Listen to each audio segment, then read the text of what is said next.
Today's shir will be a civilian collateral deaths in Halacha.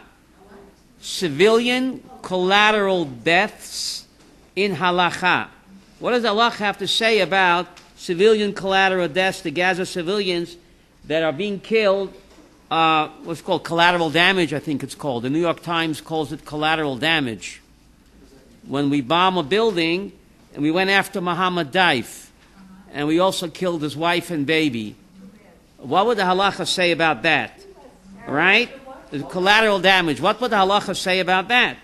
Right? Or when we kill terrorists who hide behind the women and children, and we kill the women and children, halachically, is that acceptable or not? This is this afternoon's shir. What? It depends on the intention. Of whom? Of the IDF pilot? No, we never go after civilians. We always try to get the terrorist. If the terrorist surrounds himself with civilians, so what's the halacha? Does the pilot shoot or not? Knowing that he'll get the terrorist, but he'll also have collateral damage.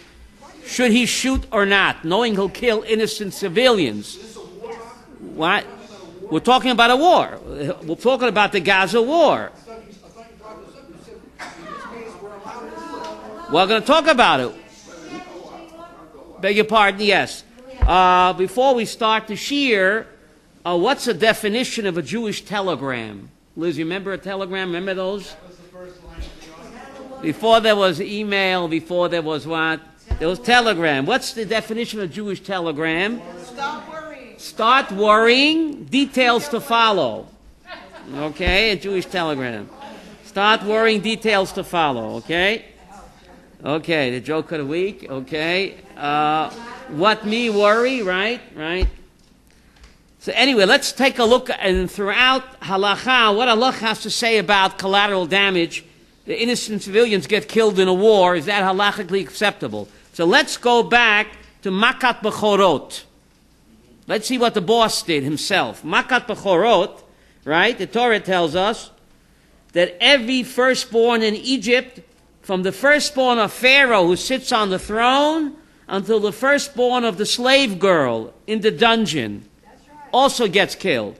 So the question is, the poor slave children in the dungeon, why should God kill their firstborn? They were not persecuting the Jews, were they? No. So why does Exodus tell us, Exodus 11, that every firstborn in Mitzrayim will die, all the way down to the firstborn of the slave woman behind the mill and in the dungeon? The only one who didn't die was the firstborn of Israel. So how does that work? And the Torah testifies, again in Exodus 12, it was midnight, and Hashem struck every firstborn in Egypt, again from the firstborn of Pharaoh, until the firstborn of not just of the slave girl, but of the POWs. Of the POWs in the dungeon, even their firstborn also what? Died. So the question that the Talmud asks, why did God have to kill them as well? Why? Why was there collective punishment in Mitzrayim? I mean, the firstborn in the dungeon, the slaves, and the POWs were not persecuting the Jews, were they, Rabbi Yaakov? So why did God strike them dead as well? So that's the question that we have to what? To tackle over here. Weren't they innocent? So why did they have to die as well? So what's the answer? So the Talmud says that Medrash Tanchuma asked this question, and Rashi quotes this question in Exodus 12, verse 29, the POWs and the slaves were not persecuting the Jews. So why did their firstborn have to what? Die? So Rashi quotes the Medrash Tanchuma in Exodus 12. Why is that? Because the Shvuim was smeichim. They rejoiced when the Jews were being persecuted. They rejoiced. The POWs and the slaves were rejoicing when the Jews were persecuted. That's Medrash Tanchuma. Where does it say that they were rejoicing? The Medrash Tanchuma, Pashat Bo, quoted by Rashi in Exodus 12, verse 29. Why they deserve to die too, Makat Bechorot. So the Medrash Tanchuma says, because they were rejoicing when the Jews were persecuted. And you have that in World War II. In the concentration camps, the other prisoners who were not being treated as badly as the Jews rejoiced. This is eyewitness account in Auschwitz. The Polish prisoners who were not being gassed, they were just being worked to death, they rejoiced that the Jews were being gassed. This is documented account in Treblinka, in Auschwitz, that the Polish and the Russian prisoners were rejoicing in Auschwitz, the prisoners themselves, while the Jews were being gassed, because the Jews were being treated even worse than them, Chava. And this goes back all the way to Mitzrayim, that the POWs and the slaves were rejoicing when the Jews were being persecuted worse than them, and therefore Makas Bechorot also what?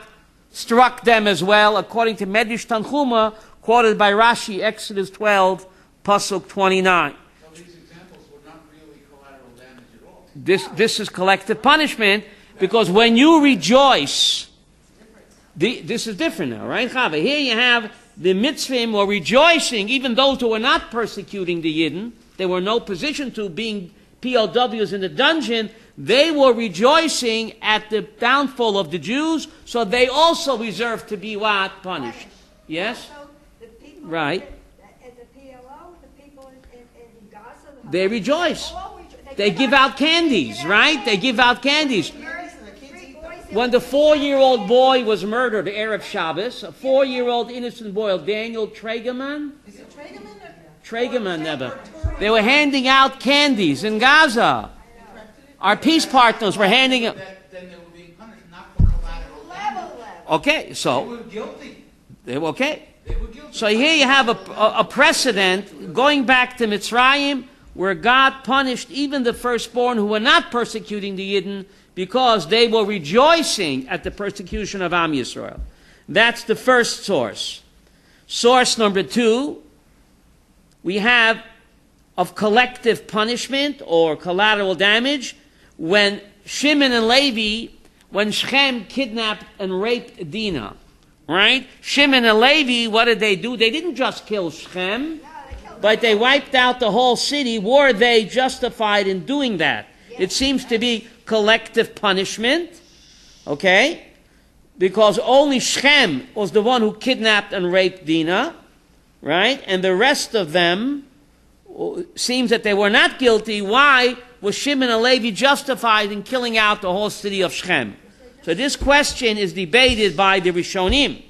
The Rambam, he asked this question. The Rambam in Hilchas Malachim asked this question, why Shimon and Levi had a right to kill out the entire city, not just the perpetrator of the atrocity. So the Rambam says as follows, because Shechem committed kidnap and rape. That's one of the 7 Noahide laws, not to kidnap and rape. The rest of the town, they went along with it. They didn't punish the perpetrator. So the Rambam says that if you see an atrocity committed and you don't punish the perpetrator, you give him support, you are just as equal as the perpetrator. So therefore, Shimon and Levi had a right to kill out not just Shechem, the actual rapist and kidnapper, but the entire city who protected him and gave him support. They are guilty because they supported this terrorist act. So says Rambam in Hilchas Malachim, chapter 9. Right? They should have put this murderer on trial, this kidnapper. No, they protected him. They looked after him. Like the civilian population in Gaza, don't they protect the terrorists? Don't they give them support? So therefore, according to the Rambam, they deserve to be punished like the terrorists themselves. What? Now Yaakov, so Reb Zalman, if that's the case, then why did Yaakov rebuke his sons? That's a very good question, Rabbi Yaakov. Well, let's take a look at what the rebuke says. What does the rebuke say? Huh? He said that what? You left me exposed to my enemies. He should have said, why did you do this deed? It was an immoral act. You killed innocent people. Yaakov doesn't say that. He said, you exposed me to my enemies. Now they will come and wipe me out. If the deed was immoral, he should have said that. But he didn't. He said, you exposed me to danger. we are outnumbered and outgunned. You shouldn't have done that, not because it's immoral, because it wasn't smart. Now we're exposed, we're surrounded by our enemies, and the Pasuk testifies that God put the fear of God in all the surrounding nations, otherwise they would have massacred the family of Yaakov Avinu. So you see, Yaakov's complaint was not a moral complaint, it was a practical complaint. And if it wasn't for God's supernatural protection, the family of Yaakov would have been massacred. The Pasuk says so clearly, if you take a look in that parsha over there, in Genesis 49. Okay? What? If Yaakov had his way, Yeah. there would be no punishment for Dinah. 1 minute. Who says? So Yaakov would have allowed his daughter to remain a kidnapped victim? Is that what you're saying? I'm saying that. What? I'm saying Read what he says. He said, you should have given me a chance to circle the wagons and mobilize myself. Genesis 49. Look at the conversation, how he rebukes them. Not because the act was immoral. No, they were guilty because they supported terrorism. But it wasn't smart. It wasn't practical.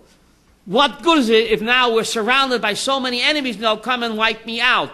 You should have given me a chance to mobilize, circle the wagons, and then we'll think of a strategy.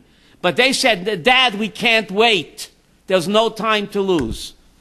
Okay? But if it wasn't, the Torah testifies in Bereshit 49, if it wasn't for the fear of God on these nations, then the Yaakov's family would have been wiped out. Why did he disagree when he said, let's all go through circumcision and we'll marry our daughter? Why did he keep quiet? He kept quiet. Seemed to concur. He kept the, and when Shimon and Levi said, Dad, should we allow our sister to be treated as a harlot?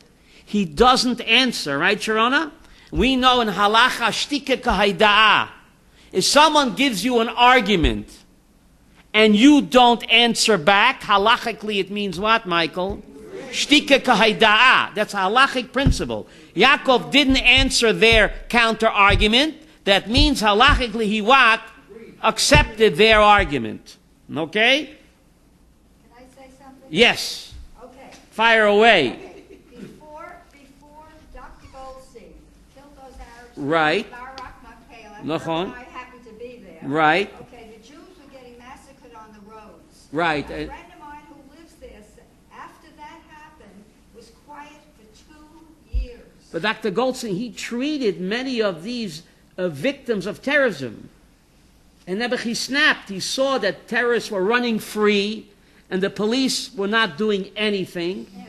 And he treated them. He snapped Nebuch. Of course they found arms in the Machpelah. Right? There were signs, because Herb and I were up there. Nachon. People translated them and it said to the Arabs, you're going to be in curfew for a long time. Save food. Because we think Right. the government, like the British government, will going to allow some Jews to get massacred and then take everybody Right. There's out an to excuse to their get them out. safety. To get the Right. Jews out. That's That's right. right. That's right. Other sources. The Pasha that we read yesterday, Pasha's Re'eh, deals with Ir Hanedachat, a city that worshipped Avodah Zarah, and the Torah says in yesterday's Parsha, the entire city has to be what? Killed out. Now, Pasha's Re'eh is always read, Liz, right before Rosh Chodesh Elul. Right. Never fails. Re'eh is Rosh Tevot. You know what Rosh Tevot means? NYPD, CIA, or FBI. Re'eh, Reish Aleph Hey is Rosh Tevot. Reish stands for Re'eh. What does Re'eh mean? Behold. Elul Hagia. Re'eh is NYPD or CIA. The Reish stands for Re'eh. Behold. Aleph of Re'eh stands for Elul. And the Hey stands for what? Higia. Behold, Elul has arrived. Peekaboo. I mean, it snuck up on us. Monday night, Rebbe Zalman, I'm not ready. Re'eh. Re'eh, Reish, Aleph, Elul, Hey, Higia. Behold, Elul has arrived, and you weren't even what? Looking out. Bingo, tomorrow night it's already here. Yesterday's Pasha is called Re'eh. Elul.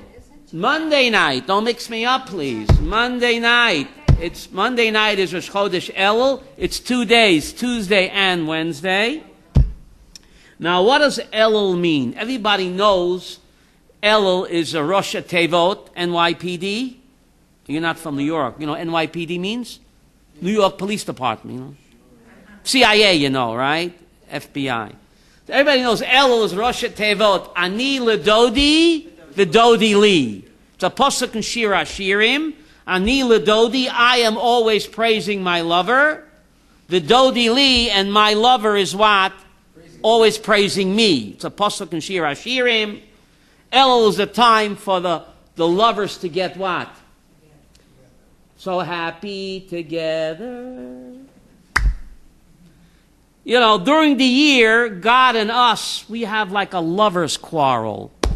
All lovers, quarrel, right? Why do you break a glass under the chuppah? Everybody knows the reason? No, it's the last time the chassan gets to put his foot down, right? Ras Soloveitchik says, no, the real reason why you break a glass under the chuppah, Ras Soloveitchik says, Rabbi Yaakov, because under the chuppah, we're all we're all starry-eyed. You know, chassan and kala, lovey-dovey, they have stardust in their eyes. So Ras Soloveitchik says, you think it'll be like that forever? There'll be broken glasses. So right from the get-go, when you're under the chuppah, and lovey-dovey, you break a glass. Because that's fiction. Lovey-dovey can't last. Two people, even though they love each other, men are from Mars and women are from Venus, or is it what's the book called? Men are from Mars and women are from Venus, right?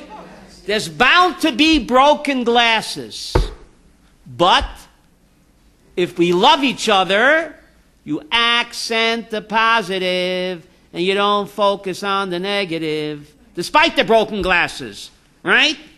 So, the relationship between God and the Jewish people, take a look in the Midbar, Sharona. We gave God a hard time. Many lovers quarrel. The Chet Egel, the Chet Maraglim, the Korach mutiny, the complainers, one sin after the other. How many quarrels we have?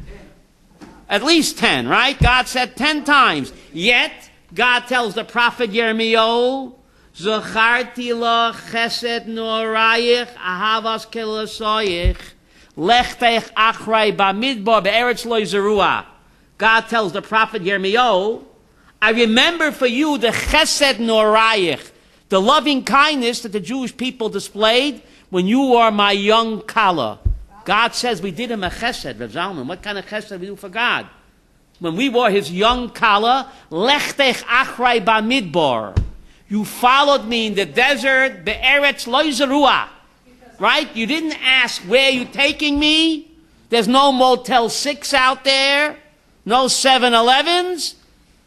We said, sweetheart, we'll follow you anywhere. So despite all the quarrels, like Rabbi Aaron said, at least 10 major quarrels, when God looks back on the Midbar experience, all he remembers is the chesed norayich, the loving kindness when you were my young kala.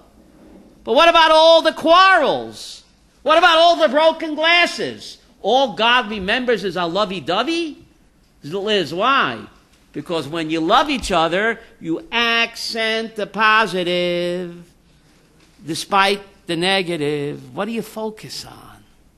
Since God and us love each other, so God always focuses what? On the positive and not the negative. So therefore, you break the glass under the chuppah, said Rav Soloveitchik. That's a sign there will be broken glasses, maybe broken dishes too.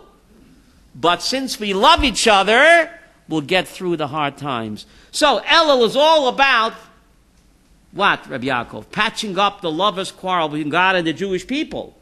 Well, what is, so everybody knows that. Anila dodi dodali. But Elul actually is an Aramaic word. Do you know that? No. The other months, don't mix me up, Rabbi Aaron, the other months are Babylonian. Elul is the exception. It's an Aramaic word. Did you know that? Good thing you came today, Rav Zalman.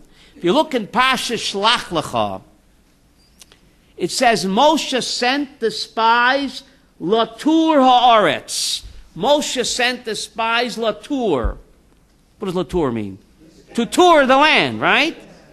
Onkelos says La'alala. Look at Onkelos in the beginning of Pasha Shlach Lecha.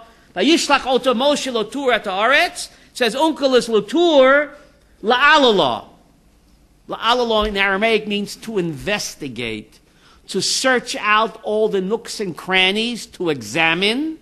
They were supposed to do that to Pisgat Zev, right? But that process we have to do to the guy in the mirror. On the month of Elul, La'alala, to examine, to search out, to look in all the dark places. A painful process, right, Ben Moshe? To look in all the nooks and crannies, all of our character faults and defects. And that's what's required of us in the month of Elul, La'alala, to examine, to investigate, to look where we don't want to look, right? But that's exactly what's required if you want to prepare ourselves for what? Rosh Hashanah Yom Kippur. Painful process to examine, to investigate, to search out.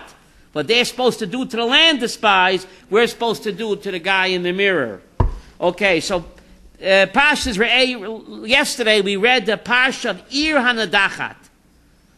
Parsha Ir HaNadachat, the Torah tells us in Devarim 13, if you hear in one of your cities, Hashem gives you certain B'nai Belial, people B'nai Belial. What does Belial mean? Belial. Belial is Rosh Teva Belial, people without a yoke.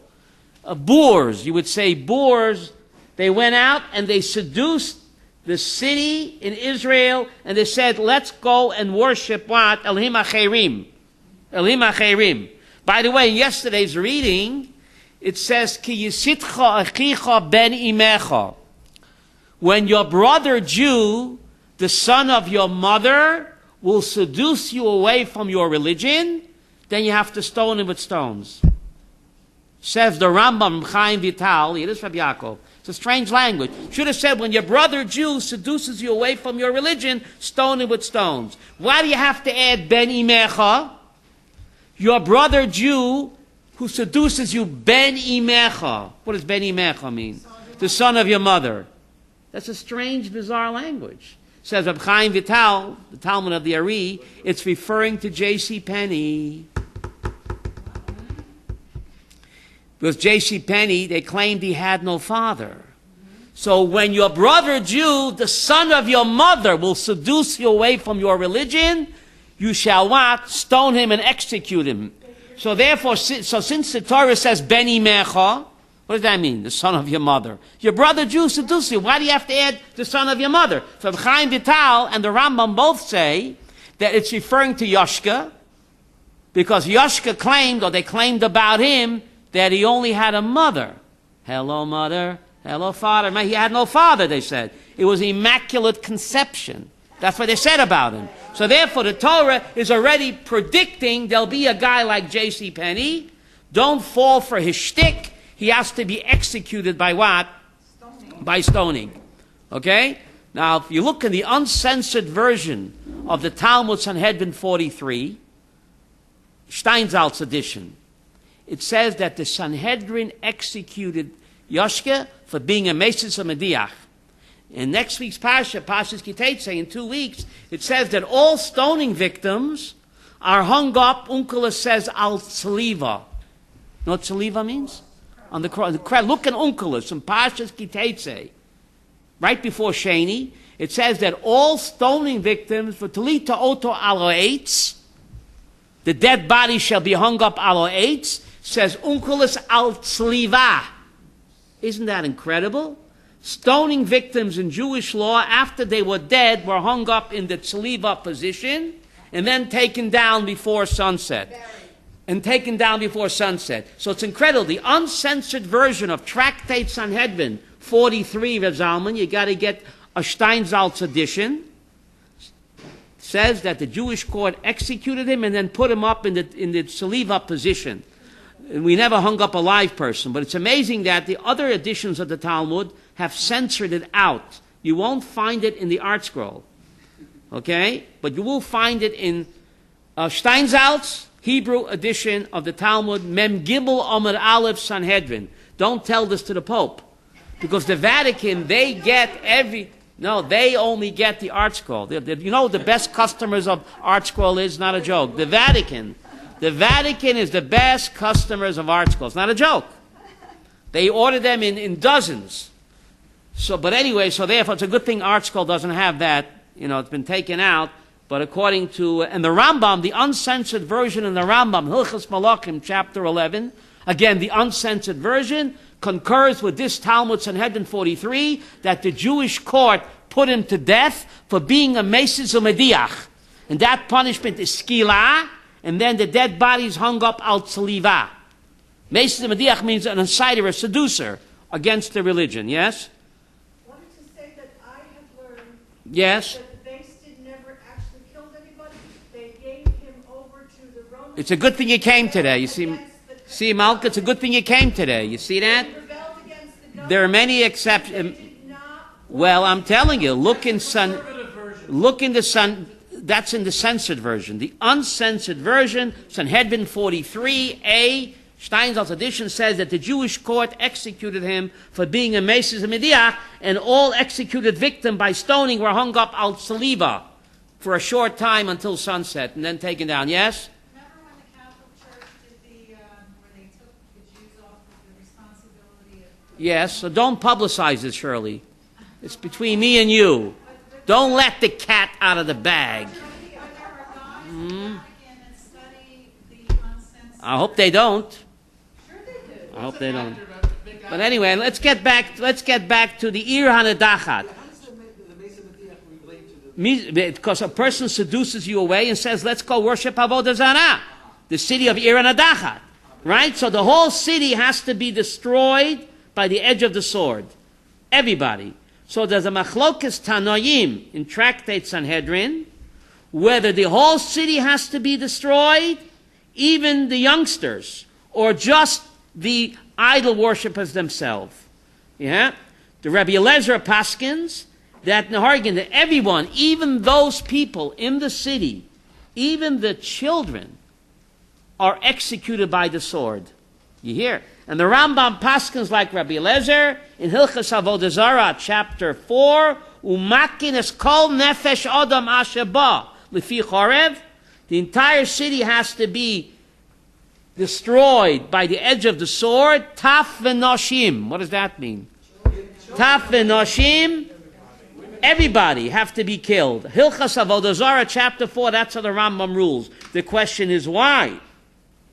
Why should the innocent women and children of the Ir Hanedachas, why should they also be killed? Just execute, Rabbi Yaakov, the perpetrators. So you have again over here, looks like it's called collateral punishment. Or what's it called? Collateral punishment or what? Collateral damage or collective punishment. Why should the innocent women and children of the Ir Hanedachas also be what? Killed by the sword. Right? Why should that be? So the Mefarshim, they wonder on the Rambam, why are the innocent children and women also killed out in yesterday's reading in the Ir Hanedachat? Why should that be? Right? So it's a Gzeres HaKosov, right? And so Rav David Tzvi Hafman, among others, they wonder why kill the children of the Ir Hanedachat, right? Why should that be? Right? So he says that this seems to be a Gzeret HaKasuv. It's just like in Sodom v'Amorah. When God destroyed the city of Sodom v'Amorah, Sharona, there were innocent women and children too. They were not all perverts. Yet the entire city was nuked. So you see, there are those type of situations that supersede the law, where everyone is destroyed. If the situation, it's like, you would call it in the halacha, what would you call it? Hara'at sha'ah. How do you say that in English? Hara'at sha'ah. Emergency ruling for the hour. So David Tzvi Hafman, he compares the Ir Hanedachas to what? To Sodom v'Amorah, where everyone was destroyed when God nuked the cities. And by the way, the Ramban said there was a nuclear explosion. The Ramban, writing in the year 1265, says something incredible. He said there was a mushroom cloud. The Torah describes a mushroom cloud. It's incredible. And more than that, it says that Lot and his daughters hid in the cave. And then the pasuk says they were afraid to dwell there.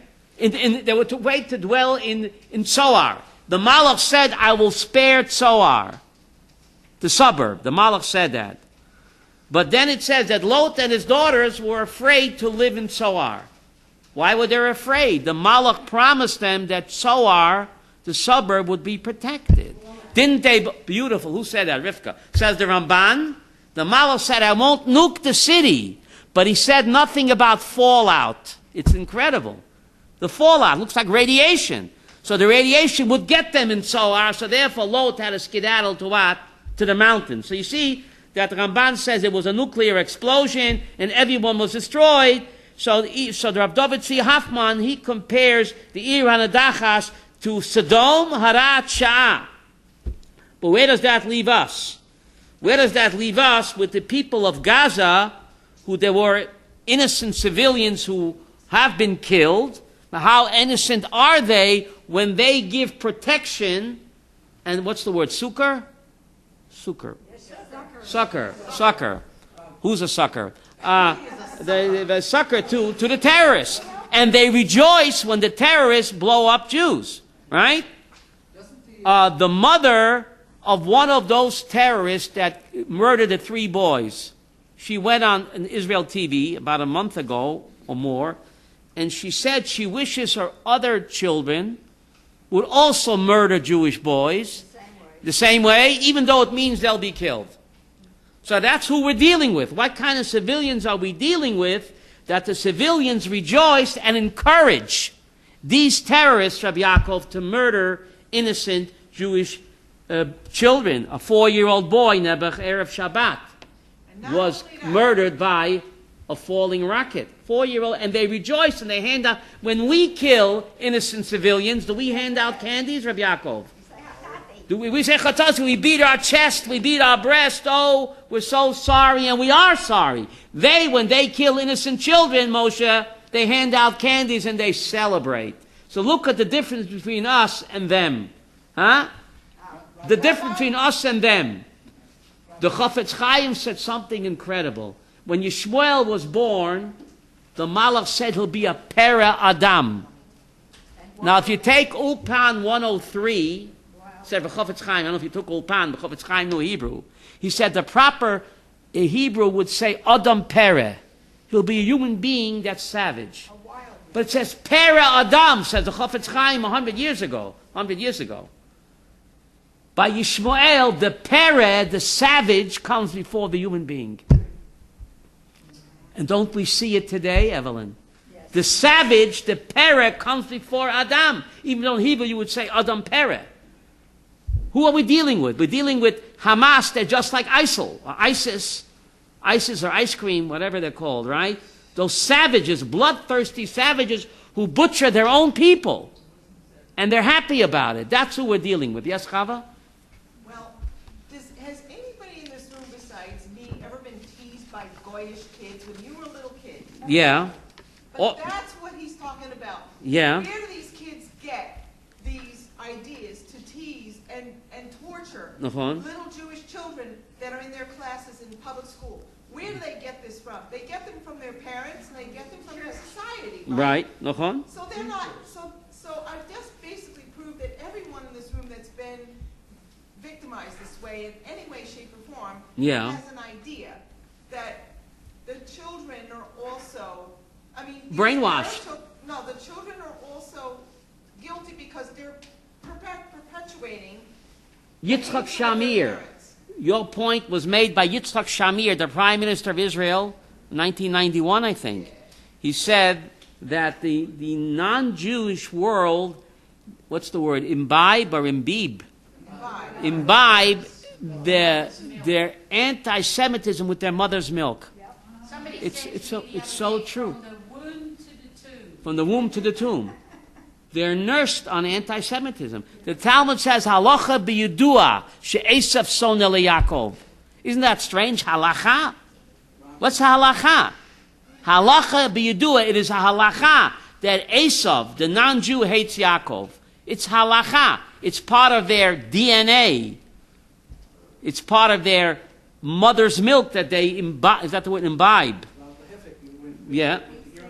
Ir and Adachat, go ahead. What happens is after we go ahead and kill all of the Jews that were incited by This Meses Mediach, the seducer. we get a bracha Right. from HaKadosh Baruch Hu for Rachamim. Uba'arta Rabbi Kebecha. Strange. If we do an act, Rabbi Aaron is making a great point. The Torah says when you do this act seemingly of achzariot, by killing out the whole city, Rabbi Yaakov, then Hashem will give you rachamim. That you won't become a cruel person. Because when you kill people, you become cruel. Right?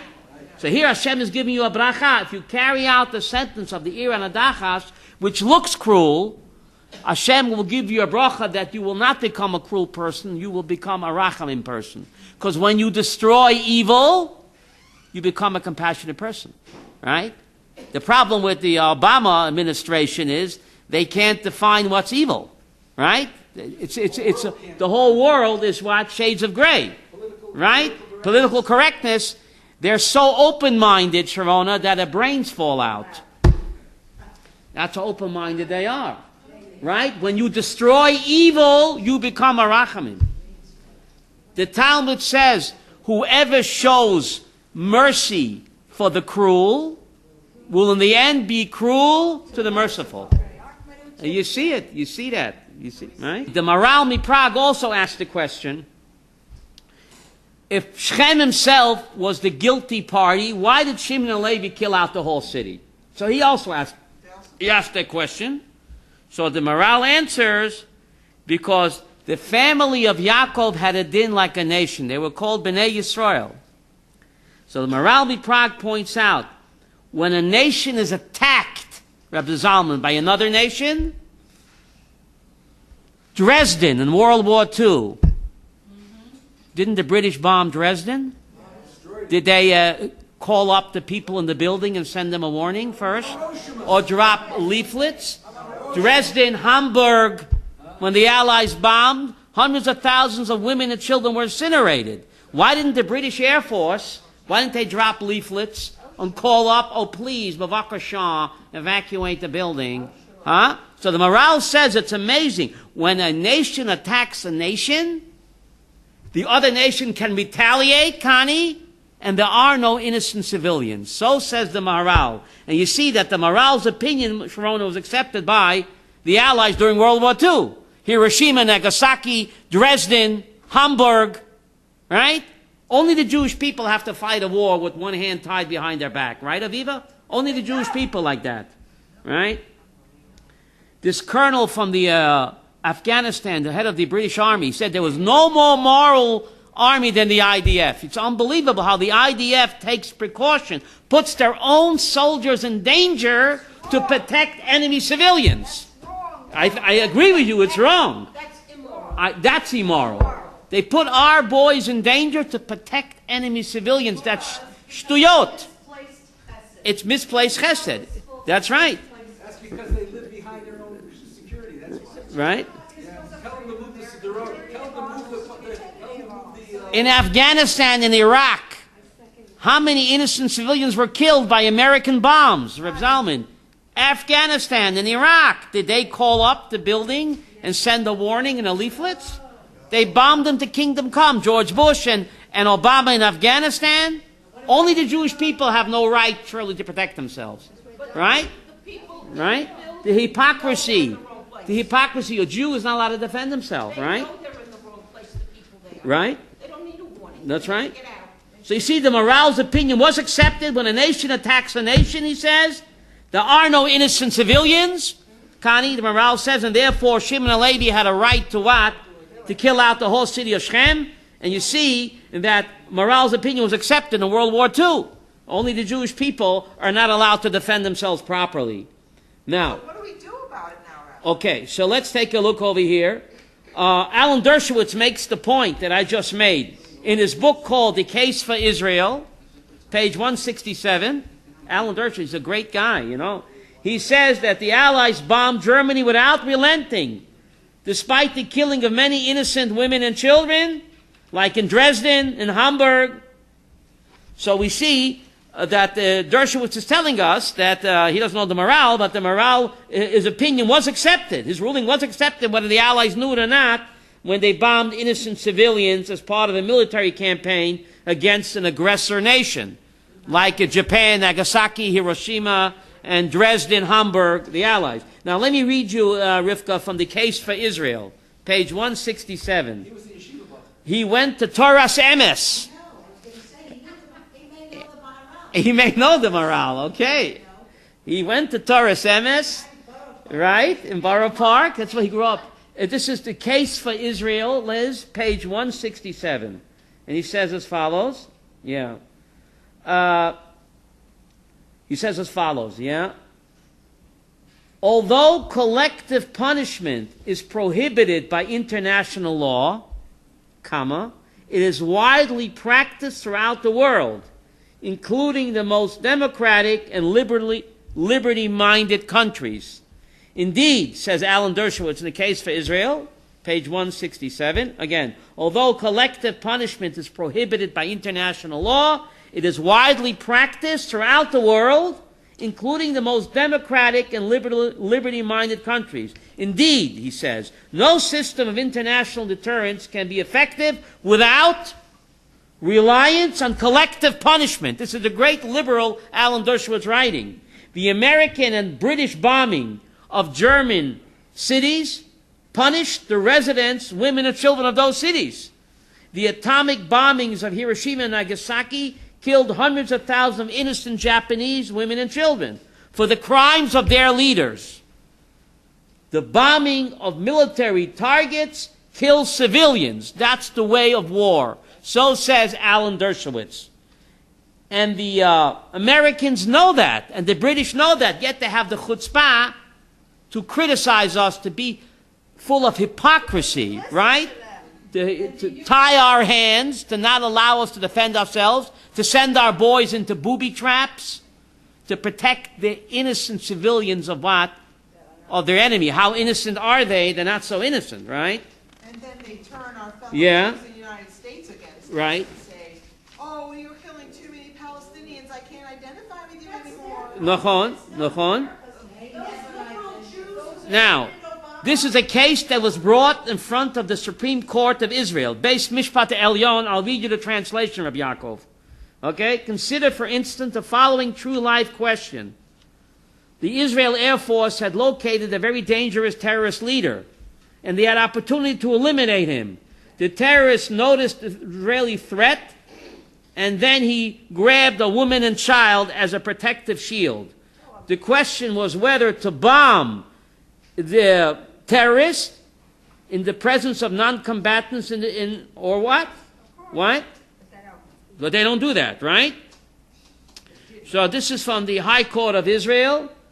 The High Court has also voiced a policy where Israel is required on moral grounds to fight terrorism with one hand tied behind its back. The High Court already admitted that. You hear that? Having a hand tied behind one's back is to safeguard the right of enemy civilians. Yet it endangers Israeli soldiers and our own civilian population. Although the decision was a much admired international community, it's not part of halacha. And halacha is that we have to what? That our soldiers' lives, Rav Zalman, are more precious than the enemy's lives. Right? But the Israeli army goes to extraordinary lengths to avoid harm to non-combatants, even though the terrorists deliberately mingle with the civilians in violation of international law. Many military observers have commented that other armies do not show such concern about the collateral deaths of civilians the way the IDF does. The way the IDF does. Because we have to show we're better than everybody else. But they don't realize, Rivka, that no matter what we do, they'll hate us anyway. We might as well do the right thing, Sharona, because they'll hate us anyway. Whatever we do, they'll hate us anyway. We might as well do the right thing and protect our boys, because whatever we do will be persecuted and despised anyway. What are we worried about? What? We won't be able to sell them any Jaffa worms. That's right. They'll boycott us. They're going to boycott us. Well, next year there won't be any What? They bought the does that mean that all What? the technology If of we don't ours do that it, they we use won't are have anybody around to sell them, Jeff. In Bradford, England, there's a big sign that no Israelis allowed. George Calloway, he put a big sign there, no Israelis allowed, so the ambassador to Israel, Daniel Taub, came to the big Israeli flag, and he put it up there, right? And in Glasgow, the mayor of Glasgow in the city hall put up a huge flag of the Palestinians, the poor Palestinians. Glasgow, can The you? major company that had about five-some hundred people that were going on a convention there, and they canceled it because of that. Because of that, Baruch Hashem, Baruch Hashem, That's reverse. right? But you see this hatred. It looks like it's 1930s Rav Zalman all over again, right? But there's a big difference, Rav Zalman. Now, Baruch Hashem, we have the state of Israel. In the 1930s, the Jews had nowhere to go. Baruch Hashem, we now have the state of Israel with the strongest army in the Middle East, the envy of the entire world, thanks to HaKadosh Baruch Hu. So it's not like the 1930s. This is God's game. This anti-Semitism is God's game plan to make the Yidden what? Come home. Because the Vilna Gaon says Mashiach can only come once all the Yidden from Shmutz La'aretz make Aliyah. And the Yidden, God knows his customers. The Yidden are not going to come, Shirley, unless they're forced to come. So you got to be blind not to see the Yad Hashem, this worldwide insanity, this divine madness of anti-Semitism is God's plan to bring the Yidden back home. Only then can the Messiah come. The Vilna Gaon said that in 1797. Isn't that amazing? Right? What? About the return to Israel either as a cloud or as a, I think it's a donkey. Well, no, there's two nevuahs. There's Daniel says Mashiach will come on riding the clouds, and Zechariah says Mashiach will come roichev ala chamor. So Nevi'im cannot contradict themselves, right? So will he come riding on clouds? That's a metaphor of Zalman, supernaturally. Or will he come riding on a chamor? Doesn't mean a donkey. Probably use a Volvo. Prophets speak in metaphors, surely. So, Orach Chaim HaKodesh explains, if the Jewish people do tshuva, Mashiach will come supernaturally. What's the metaphor for that? Riding on a cloud. If the Jews don't do tshuva, chas v'shalom, he'll still come, but he'll come ala chamor. He'll come derech hateva, riding chamor, the word chomer, riding the materialist wave, right? Materialist wave. Either way, Mashiach will come. How he comes depends on us. If we do tshuva, he'll come supernaturally. If God forbid we don't do tshuva, he'll still come, but it'll be more of derech hateva, chomer. Chomer means materialism, right? Go ahead. You look at the other, because the other way. Orach Chaim explains that. I heard it explained the other way. Okay. If it comes as a cloud. Yeah. A cloud has no dots. No, okay. As a result of having no ability to make a discretion to make a Right. decision, the only thing that moves it is the wind. Okay. As a result of that, when there's anti-Semitism, Right. we're forced out of where we go. Okay. Okay. But when you're able to make the decision On your own, you're on your own. then you make the decision independently. Okay. But this the Orach Chaim what? Do you think Mashiach will come both ways for both Either kinds way. of people? What? It depends. By the year 6000, Chava, the jig is up. Right. If you look in Genesis 1:1, the word Bereshit Bara Elokim, in that pasuk there are 6 aleph. Genesis 1:1, Bible code, there are 6 aleph. What does aleph mean in Hebrew? Elef. Elef. Aleph means elef. Aleph, it's the same spelling. There are no dots in the scroll. Aleph and elef is the same word. Says Rabbeinu Bachit, quoting Kabbalah, God set up the Bria that we have it for 6 elef. That even though we don't do tshuva, when the 6 elefs are up, regardless of our behavior, the jig is up. What's the 6 elefs, Reb Zalman? By the year 6000. So if we do tshuva, Mashiach will come tomorrow. But if God forbid we don't do tshuva, when the 6 elefs are up, I'm coming home. But why drag out the process for another 234 years? But if you stay healthy, eat your spirulina, and right, and get enough sleep, we'll run out the clock. By the year 6,000, the jig is up. Mashiach has to come. That's why Genesis 1:1, that pasuk contains 6,000. That's the end game. We do tshuva, Mashiach will come before. But if God forbid, even if we don't, when the 6,000 are up, the Messiah has to come. We are now, Reb Zalman, in the year 57, what? 75, around the corner. So before you know it, ready or not, here I come. Right? You know what next year is? 57. In what? Ayin Hay. What does that spell? 75. What does it spell? In the year 70. 24. Tshuva. No, Teshua. Teshua. Oh, salvation. Okay. Any questions, comments? Yes, Reb Zalman. Fire away. I'm all ears. When the 6,000 is Up. Another 234 years or less. Who's good in math? 5775 to 6,000. How many years is it? How much? That's it. What? Could it be the Mashiach ben David? A good question. The Rambam doesn't mention one word about Mashiach ben Yosef. Very strange, Sharona. He makes Mashiach ben David ani mamin, but he doesn't mention one word about Mashiach ben Yosef. That means that Mashiach ben Yosef is not an ikra of Yahadut. Otherwise, the Rambam would codify it. In fact, Mashiach ben Yosef is mentioned only once in the Talmud. Sukkah 52. Never mentioned again. Mashiach ben Yosef is only mentioned once in the Talmud. Sukkah 52, never again. Even though Mashiach ben David is mentioned over and over again. That means Mashiach ben Yosef is not an ikra of Yahadut. We're waiting for Mashiach ben David. Right? That's the Animamin. Mashiach ben David. Mashiach ben Yosef, that's a metaphor. Okay? Any other questions? Yeah, Liz has a question. Liz, fire away. Okay, before you were saying that Yaakov was looking at it from the practical point. That's what the pasuk, Genesis 49. Okay. You left me exposed. No, but don't He you didn't say think it's this is immoral. what we're doing today? What? Leaving us exposed. Exposed. We attack them, then we've got all these nations around us. Where was the Emunah coming No, in? but we- Yaakov had the Ein Emunah. samchen al hanes. Yaakov didn't have an army with an air force. Right? What did he have? The same kind He of had 70 people. We have the strongest army and air force in the Middle East. We're not going to rely on a miracle. So Yaakov said, don't rely on a miracle. Give me a chance to mobilize. Thank God we are mobilized with the strongest army in the Middle East. But isn't that the same thing as I forgot his name, jumping into the water and saying we're going On Nachshon ben Aminadav.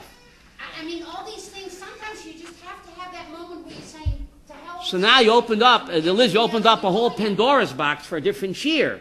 When, that's a good question, when do you know how much ishtadlus to do? Right? When do you say ein somchen al hanes, Rabbi Yaakov? When do you say ishtadlut? That's a balancing act, Liz. Now for now, we're out of time. That's a great question. It's a juggling act, right, Sharona? It's a juggling act. Ishtadlut and ein somchen al hanes. Right? And you have to do, God only helps those who help themselves, right? So Nachshon ben Aminadav, he swam only up to here, then he stopped. No. What do you mean no? Don't say no. He swam up to here and then he stopped and then it split. Right? How do you know it stopped? You do as much as you can do. Yesterday's reading, Sharon, Deuteronomy 14:29 says, Hashem will bless you b'chol ma'aseh yadecha. Only when you do your best will God do the rest. I think it rhymes.